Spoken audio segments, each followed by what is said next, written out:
जय माता दी। दोस्तों कैसे हैं आप लोग, यह बताने के लिए कमेंट में जय माता दी जरूर लिखें।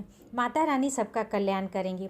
दोस्तों, अगर आपकी कोई मन्नत पूरी ना हो रही हो या तमाम प्रयासों के बावजूद आपको कैरियर में सफलता न मिल रही हो या व्यक्तिगत जीवन में परेशानी चल रही हो, कोई भी दिक्कत हो, तो परेशान होने के बजाय सावन सोमवार का व्रत करके व्रत की कथा का श्रवण करें। मान्यता है कि सावन सोमवार के दिन अगर व्रत रखकर कथा का पाठ किया जाए तो जातकों की मनचाही मुराद पूरी हो जाती है। तो चलिए सावन सोमवार व्रत की पावन कथा का श्रवण करते हैं। एक साहूकार था जो भगवान शिव का अनन्य भक्त था।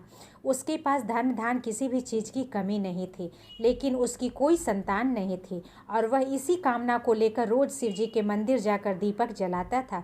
उसके इस भक्ति भाव को देखकर एक दिन माता पार्वती ने शिव जी से कहा, प्रभु, यह साहूकार अपना अनन्य भक्त है, इसको किसी बात का कष्ट है जो आपको उसे अवश्य दूर करना चाहिए।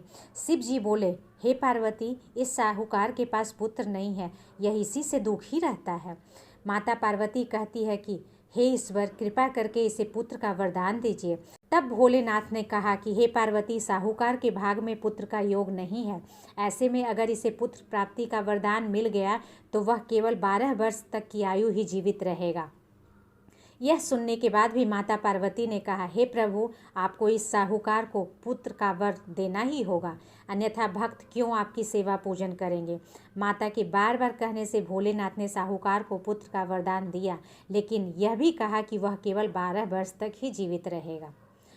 साहूकार यह सारी बातें सुन रहा था, इसलिए उसे न तो खुशी हुई और न ही दुख।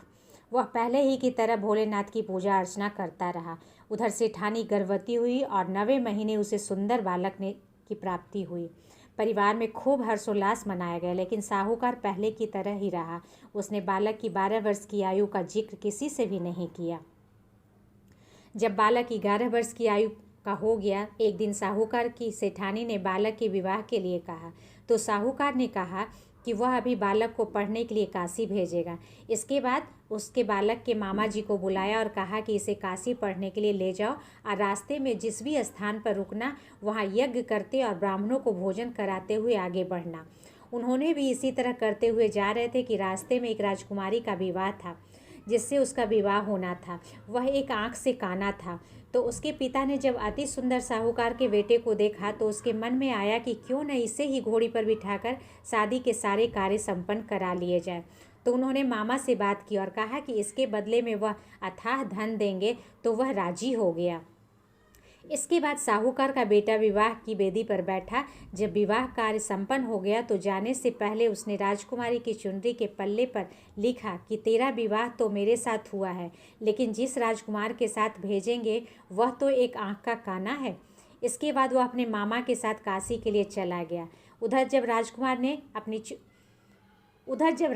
ने अपनी चुनरी पर यह लिखा हुआ पाया तो उसने राजकुमार के साथ जाने से मना कर दिया।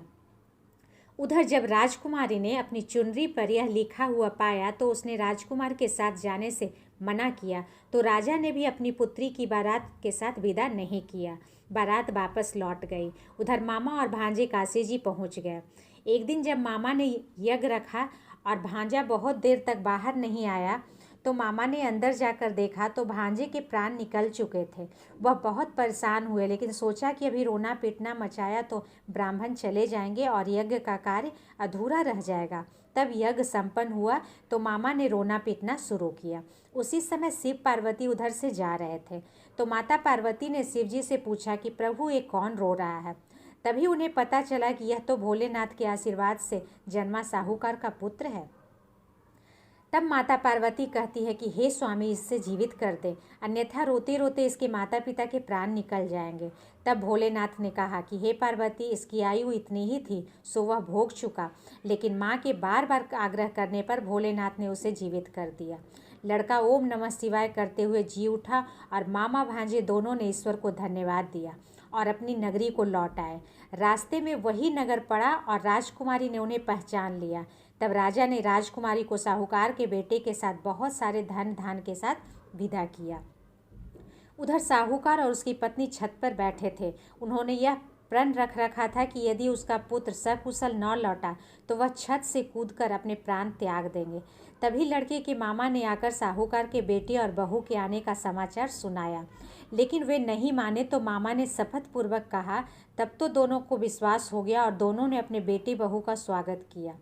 उसी रात साहूकार को स्वप्न में शिवजी ने दर्शन दिया और कहा कि तुम्हारे पूजन से मैं प्रसन्न हुआ। इसी प्रकार जो भी व्यक्ति इस कथा को पढ़ेगा या सुनेगा उसके समस्त दुख दूर हो जाएंगे और मनवांछित सभी कामनाओं की पूर्ति होगी। तो दोस्तों, आप सावन सोमवार का व्रत करें तो इस कथा का श्रवण अवश्य करें, इस कथा का पाठ अवश्य करें, जरूर ही फल की प्राप्ति होगी। आशा ही नहीं, पूर्ण विश्वास है कि आज की जानकारी आपको पसंद आई होगी। वीडियो को लाइक करें, शेयर करें और मेरे इस घरेलू खबर चैनल को सब्सक्राइब करें। थैंक्स।